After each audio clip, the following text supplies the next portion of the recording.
За эдийн засгийн хөгжлийн чинь суурь нь юу юм бэ? Гол юм нь гол дэд бүтцэн.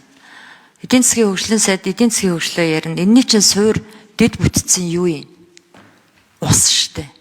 Тэгэд эдийн засгийн байнгын хорон дээр онг цагаан бургастай төслийн зарчмын зөрүүтэй миний оруулсан саналыг унагчаад өнөөдөр бид нар энд мянган зам, сургууль, станц барих гэд яах юм?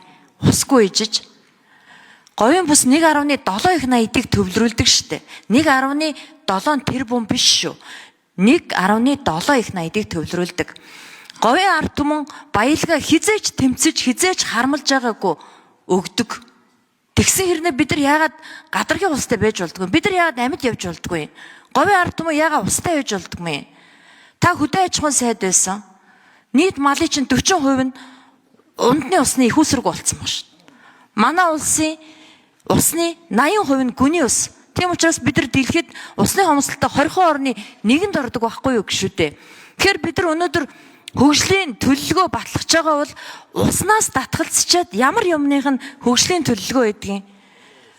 Одоо 8 дугаар сард КОП-ыг бид нар энд эх орондоо зохион байгуулна гэх хөл хөрцөг болоод бэлтээ явж байгаа. Энэ дээр чи анх удаа Монгол улсын санаачлагаар усны менежмент орж ирсэн. Ийм байхад бид нар хөгжлийн төлөлгөөнөөс усаа хасах ёстой юм уу? Би үндсэн хууль зөрчиж гин үү? Хэрвээ намайг зөрчиж байгаа бол тэр үндсэн хуулийн цэцтэй өгөх юм уу? Би бол зарчмын зөв асуудал тавьж гинэ гэж ойлгож байна их баярсаа. Та тэгэд хариулт өгөөрэй. Энэ усгүйгээр ямар ч хөгжил явахгүй юу ч явахгүй. Энэ зөвхөн говийн ус биш. Энэ Монгол улсын хэмжээний ус байх ёстой юм аа. Тэгэд би танаас нэг л хоёр асуулт асууя. Яагаад энэ юугаа авч явдаг юм бэ? Онг цагаан бургастай төслөө. Би биш та аваа явж явах ёстой юм шүү.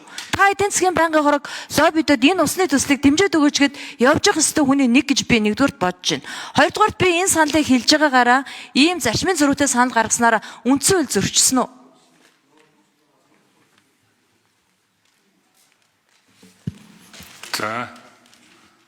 За тэрүүн шидарсаад Жинх хоёр хариулъя.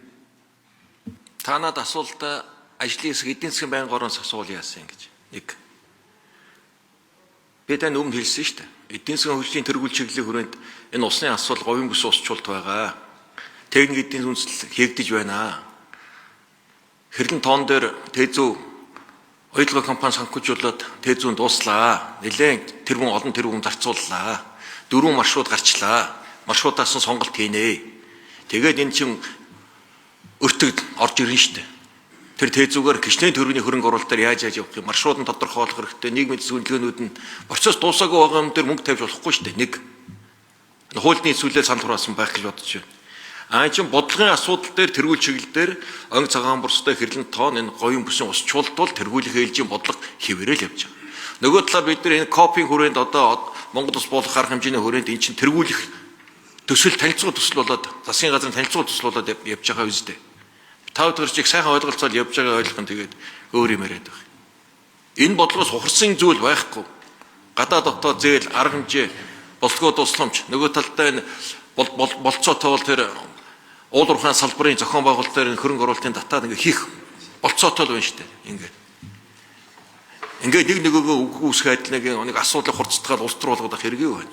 Нийлээд нэг зүтгээд ард нь гарцгаая л та. Тийм биз дээ. Тэгээ би дэмжиж байгаа гэдэг хэлье. Дэмжиж байна. Асуудал байхгүй тий. Хамтраад ажиллая.